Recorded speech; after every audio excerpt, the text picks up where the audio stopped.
I want to cover in this video, starting with that famous boom signal, what it is and what it's flashing right now. Once that's covered, I want to talk about why I think metals are in the process of bottoming, and we'll finish this video on the topic of which metal I am more bullish on over the short term and why I think it makes sense to focus purchases on that one metal in particular. And this is a message for those of you who are like me, who stack both gold and silver side by side. So jumping in, the boom signal that I presented back in August of last year is when we start to see the mining stocks move up despite gold and silver price weakness. And as you can see here, that is precisely what we saw in the second week of August 2025, leading into that big breakout that eventually took gold past $4,000 an ounce and even took silver beyond its historic 45-year resistance level at $50 an ounce. And for those of you who watch my videos every week, you may remember I based this signal on something we also saw in March 2009, following the big 2008 metals crash in the early days of what was to be a massive move up for both metals heading into 2011, when gold nearly reached $2,000 an ounce for the first time ever, and silver reached nearly $50 an ounce. And what I said about this signal was that instead of it being a sign that the precious metals bull market was over and that metals were just having a bounce before more weakness, is that it shows us money,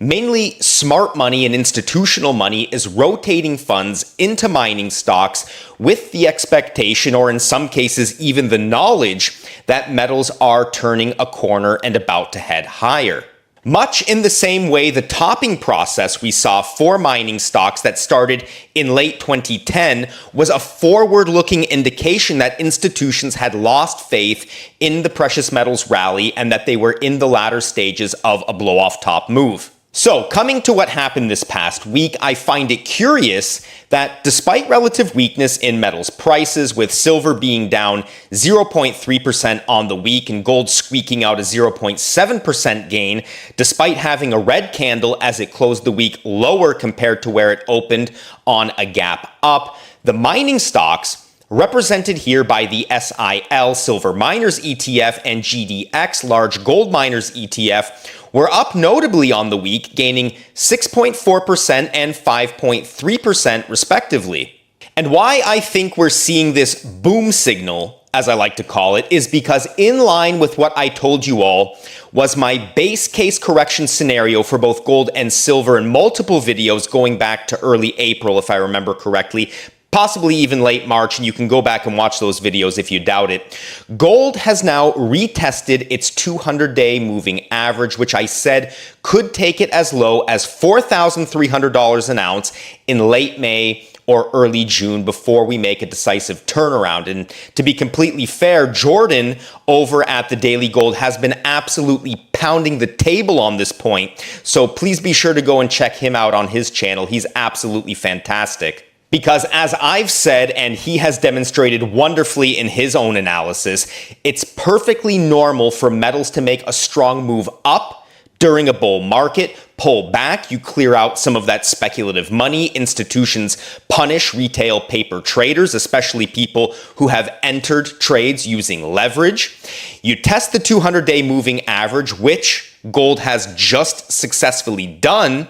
and you gain strength for the next move as you bounce off that level, possibly one or two more times, which I think is realistic, with a possibility of seeing $4,300 per ounce for gold one more time in June before we sail away. But know this, considering these latest developments, including the boom signal and the successful retest of gold's 200-day moving average, I am no longer counting the end of this pullback in months and weeks, because we have entered the weeks and days phase leading into the end of this pullback. And this isn't meant to be a FOMO message or pressure you into making purchases you can't afford based on speculation. It's a message to stackers to not give up in the final phase of this metals correction, and for people who are new to gold and silver to not put off getting on a purchase schedule that fits your budget, as retests of the 200-day moving average can lead into rapid moves up, which is precisely what we saw during the big move up in 2019 and 2020, of course, with some consideration given to what was happening with C19 at the time. That said, in addition to the signs we're seeing in price action and in the charts, the fundamentals for gold and silver remain as strong as ever. Real interest rates on a one-year official basis remain in negative territory, and I've discussed the significance of that in recent videos, but on an unofficial basis, as the market suspects real inflation is much higher than is being officially reported, and I agree with that suspicion, it is driving massive weakness in the bond market, which is extremely bullish for precious metals, as central banks, who may not be buying as much gold as in past years when measured in tons, are spending record amounts of US dollars on bolstering their gold reserves. At the same time, we're hearing chatter about the Fort Knox gold audit again, which I will believe it when I see it. Anyhow, it's these factors that tell me gold retesting its highs in July is still in the cards, with the same thing in play for silver in September or October, as I have said in some recent videos. Nothing has changed with respect to my timeline moving forward, and gold falling to around $4,300 at the end of May, as I have been expecting it to do and communicated in past videos, is just another signpost to me that we are very much on track to see those new highs get put in this year, with a reasonable margin of error from my generous viewers. Now, just before we discuss my current gold versus silver comparison, I want to remind you all that owning land is another way to protect yourself from inflation and currency debasement, while also being a very useful asset for preppers. Land is a valuable, tangible asset. Many of you know that I bought some recently for prepping purposes, and if you've been wanting to get some land for yourself but have had trouble getting started,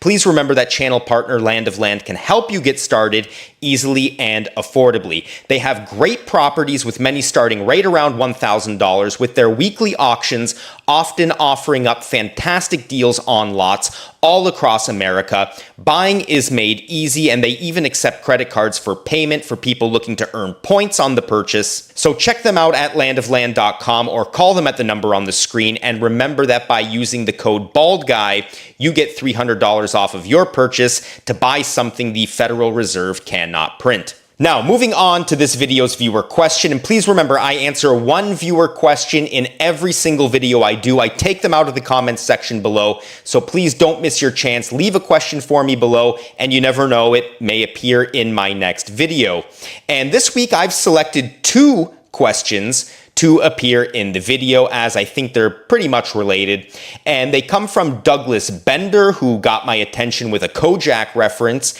and Scarlett Kilzer, who is a new stacker, who are both asking me about my buying strategies as they relate to gold and silver. So, diving in, taking a look at the gold to silver ratio, you can see here that as of today, approximately 60 ounces of silver gets you 1 ounce of gold when measured at spot price. At the same time, the gold to silver ratio is making a longer term bear flag pattern in the charts, indicating a likely move down on a longer time frame, which, as most of you will know, leads to higher metals prices. Now, this is something that other channels that show the technicals don't show you, but it is important when setting long-term expectations for metals prices, because it's similar to what we saw in the early 2000s on our way to the interim top that we saw for gold and silver in 2006, where the GSR also crashed to the low 40s and then bounced back into the high 60s before moving down again, as this chart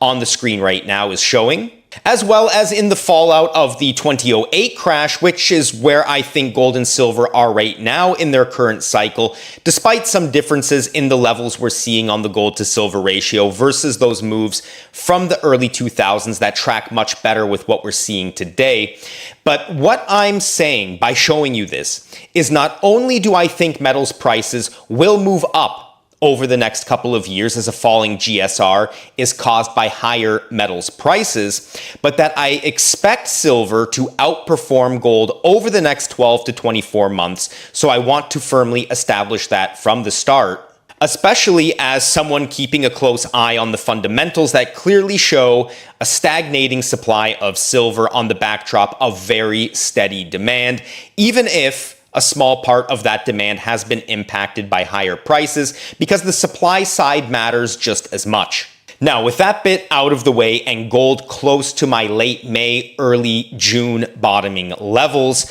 I want to point out that I think there is less downside risk on gold in a pullback scenario right now than there is on silver, which could still realistically come back about 12% before hitting my target, which lines up very well with where the 200-day moving average for silver is right now, a level it had to temporarily break below in early 2025 before making its serious move up and eventually breaking that impossible $50 an ounce resistance level. And for that reason,